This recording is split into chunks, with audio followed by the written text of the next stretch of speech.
Hello guys, welcome back to my channel. सब खैर वाफियत से होंगे। आज गाइस आपके लिए मैं बहुत ही यामी और मज़ेदार सी रेसिपी लेकर आई हूँ। गर्मियों की सब्ज़ी होती है जी भिंडी, और भिंडी को जब बहुत ही यामी तरीके से बनाया जाए तो सब खाना बहुत ज़्यादा पसंद करते हैं। सो गाइस बहुत ही बेहतरीन तरीके से हम इसको रेडी करेंगे।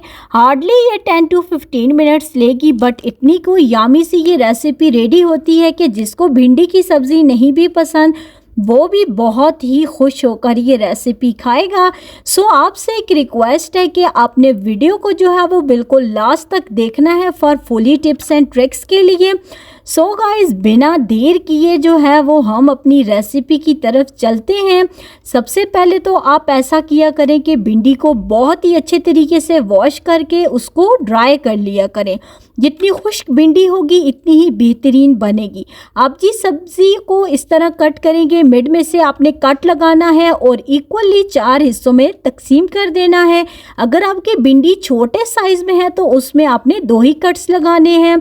नमक, हल्दी, मिर्ची और जी साथ में आपने चाट मसाला ऐड कर देना है, धनिया पाउडर ऐड कर देना है, और जी 2 टेबल स्पून इसमें आपने बेसन के ऐड करने हैं। बेहतरीन तरीके से आपने इसकी मिक्सिंग करनी है ताकि, और जो आपने जो बर्तन लेना है जिसमें आप मिक्सिंग करेंगे वो थोड़ा खुला लेना है ताकि भिंडी के साथ सारे मसाला जो हैं वो बहुत ही अच्छे तरीके से लग जाएं और हमारी सब्ज़ी बेस्ट तरीके से रेडी हो।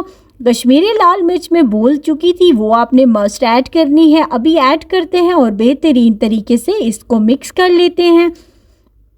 कश्मीरी लाल मिर्च से आपकी जो रेसिपी है उसको 4 चांद लग जाते हैं ताकि इसका कलर बहुत ज़्यादा बेहतरीन आ जाता है। और जिनको हेल्थ इशू है वो इसको नहीं भी यूज़ करें तो कोई इशू नहीं है। अब जी क्या करते हैं, हम लोग 2 टेबल स्पून इसमें ऑयल ले लेते हैं और फिर इसमें अपनी मसाला से मिक्स की हुई भिंडी शामिल कर देते हैं। आँच जो है वो आपने बिल्कुल मीडियम रखनी है और जो स्पून है उसको बहुत ही हल्के हाथ पे हिलाना है ताकि जो भिंडी के बीज हैं वो भिंडी से अलग नहीं हो और बिल्कुल हरी हरी बिना कलर चेंज हुए आपकी ये भिंडी रेडी हो। सो गाइस बेहतरीन तरीके से आपने फ्राई करनी है। फ्राई करना इसलिए ज़रूरी है, अगर आप फ्राई नहीं करेंगे तो भिंडी आपकी लेसदार बनेगी और वो बिल्कुल अजीब सी होती है, उसका टेस्ट बिल्कुल नहीं होता। सो आपने भिंडी को फ्राई बहुत अच्छे तरीके से करना है और बिल्कुल हल्के हाथ पर करना है।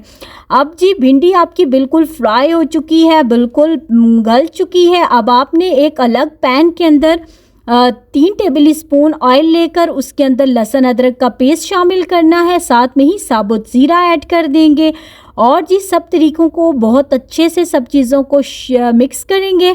और मोटी कटी हुई आपने प्याज ऐड करनी है, बारीक आपने नहीं ऐड करनी। आपने इसका कलर डार्क नहीं होने देना है, ज़रा इसका कलर बिल्कुल आपने चेंज करना है ताकि जो प्याज का कच्चापन है वो आपका दूर हो जाए। अगर जी प्याज को आप ब्राउन कर देते हैं फिर जी भिंडी की लुक नहीं बननी और जो आप मसालेदार मज़ेदार सी भिंडी रेडी करते हैं वैसी नहीं रेडी होगी। इस टाइम पर तक बस इतना सा आपने कलर चेंज करके इसमें ऐड कर देना है। बेहतरीन तरीके से जी इसकी मिक्सिंग करनी है। बस आपने ध्यान में रखना है कि भिंडी खड़ी खड़ी रहे, बिल्कुल जो है वो ज़्यादा कुक नहीं होनी चाहिए। गाइस बेहतरीन सी मज़ेदार सी आपकी जो भिंडी है वो रेडी हो गई है। 2 मिनट के लिए इसको प्याज के साथ फ्राई करेंगे। देखिए कैसा कलर खूबसूरत सा है, बिल्कुल जो है वो इसका कलर हमारे पास चेंज नहीं हुआ। यामी सी ज़बरदस्त सी आपकी मसालेदार भिंडी की रेसिपी परफेक्ट सी रेडी है। सो गाइस इसको 4 चांद लगाने के लिए इसमें ज़रा आप लेमन स्क्वीज़ कर दें। इससे क्या होगा, इसकी टेस्ट जो है वो बहुत ही ज़्यादा बेस्ट हो जाएगी। सो गाइस अगर जो है इस टाइम तक अगर मेरी वीडियो आपको अच्छी लगी हो तो वीडियो को लाइक करना, शेयर करना मत भूला करें एंड अपने फेम किचन को मस्त सब्सक्राइब किया करें फॉर मज़े की टिप्स एंड ट्रिक्स के लिए। और जी अब इसको ज़बरदस्त तरीके से डिश आउट कर लेते हैं। ज़बरदस्त सी बेहतरीन सी आपकी भिंडी की सब्ज़ी परफेक्ट सी रेडी हो चुकी